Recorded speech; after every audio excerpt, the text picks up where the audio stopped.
Hello दोस्तों, मालदीव में सितंबर 2023 के इलेक्शन के नतीजे में पीएनसी पीपल नेशनल कांग्रेस अपनी हुकूमत बनाती है। याद रहे, इन्होंने अपनी सारी कंपेन इंडियन आउट के नारे से की कि अगर वो जीत जाते हैं वो मालदीव पे मौजूद इंडियन फौजी एहलकारों को अपने मुल्क से न सिर्फ निकालेंगे बल्कि यहाँ मालदीव पर से इंडियन इन्फ्लुएंस भी खत्म करेंगे, क्योंकि मालदीव के मुताबिक इंडियन फौजियों का मालदीव में होना उनकी सालमियत के लिए खतरा है। याद रहे कि इससे पहले पीडीएम के स्ली की हुकूमत थी जिसका नारा था इंडिया फर्स्ट और उसके इंडिया के साथ करीबी रिलेशन भी थे। मुइज़ो की पार्टी के इक़्तिदार के आने के बाद सीओपी की 28 क्लाइमेट समिट होती है दुबई में, जिसमें भारतीय प्राइम मिनिस्टर मोदी की और मुइज़ो की मुलाकात होती है, जिसमें मुइज़ो रिक्वेस्ट करता है कि भारत को अपने जो 77 फौजी एहलकार हैं उनको मालदीव से विड्रा कर लेना चाहिए। ये भारतीय फौजी एहलकार मालदीव में ज्यादातर ह्यूमैनिटेरियन ऑपरेशन की सरगर्मियां सर अंजाम देते हैं। इसके अलावा humanitarian assistance and disaster relief programmes के तहत 15 और भी एहलकार मौजूद हैं जिनका ताल्लुक भारतीय आर्मी के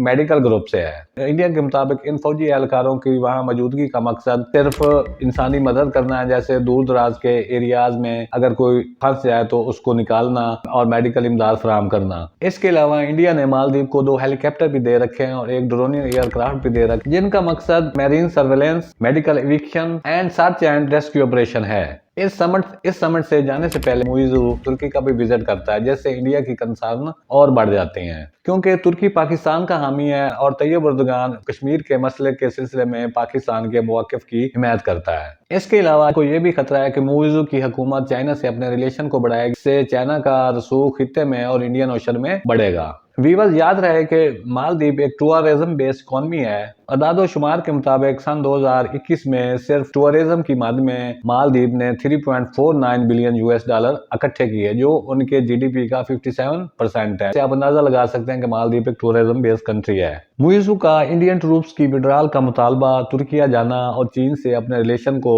बढ़ाना मोदी सरकार के लिए बहुत ज्यादा कंसर्न पैदा कर रहा था और इंडिया की आंखों में बहुत ज्यादा खनक रहा था। तो एज अ रिजल्ट 4 जनवरी 2024 को मोदी लक्षद्वीप का दौरा करता है। लक्षद्वीप भी मालदीव की तरह 36 जजीरों पे मुश्तमिल एक यूनियन टेरिटरी है जो अपने अनटच्ड बीच की वजह से और खूबसूरत लैंडस्केप्स की वजह से बहुत मशहूर है। लेकिन मालदीव के मुकाबले में सिर्फ इसके 10 जो आइलैंड हैं उन पे सिर्फ लोग आबाद हैं। इसके अलावा अनडेवलप्ड है मालदीव के मुकाबले में, और वहाँ कोई डायरेक्ट फ्लाइट भी नहीं जाती और कोई रिहाइश का भी इतना टूरिस्ट के लिए अच्छा इंतजाम नहीं है। मोदी जो लक्षद्वीप की अपनी जो विजिट की जो तस्वीरें हैं वो अपने सोशल मीडिया अकाउंट ट्विटर पे शाया करता है और दुनिया के लोगों को और अपने लोगों को इनवाइट करता है कि वो इस खूबसूरती को आज देखें। साथ साथ 1152 करोड़ के प्रोजेक्ट्स की संग बुनियाद भी रखता है। जैसे ये तस्वीरें मोदी की सोशल मीडिया पे पोस्ट होती हैं और जिसमें वो लोगों को इनवाइट करता है इलाके की विजिट करने की, तो मालदीव के 3 मिनिस्टर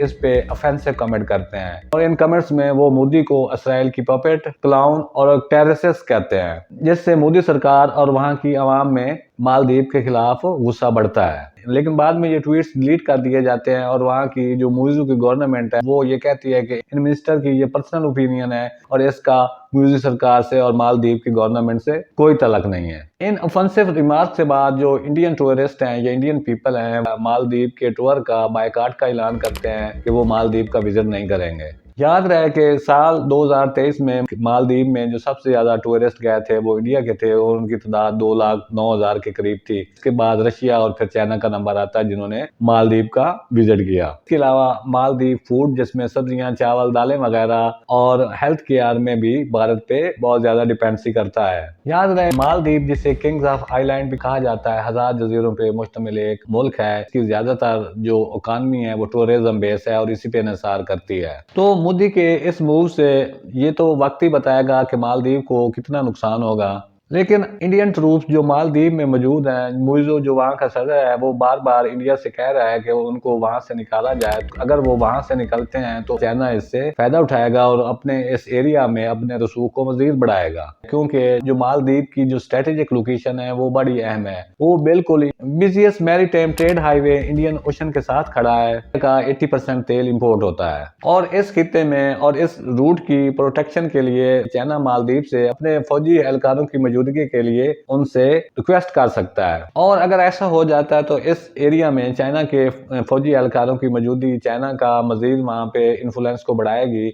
इसके अलावा जो मुइज़्ज़ू की हालिया चाइना की विजिट हुई है उसमें भी बहुत सारे स्ट्रेटेजिक और दिफाई और मुआशी मुआहदों पे चाइना के साथ उसने दस्तखत किए हैं, जिससे ये साफ लग रहा है कि मुइज़्ज़ू का आने वाला टाइम में अपने इंडिया से ताल्लुकात बिल्कुल ख़त्म करेगा, जैसा कि उन्होंने इंडिया आउट कैंपेन से अपने नारे का आगाज़ किया था और अपने चाइना से वो अपने ताल्लुकात बढ़ाएगा। और वो जो चीज़ें इंडिया से जैसे हेल्थ केयर या दूसरी चीज़ें वो लेता था वो अब वो कोशिश करेगा चाइना से ले।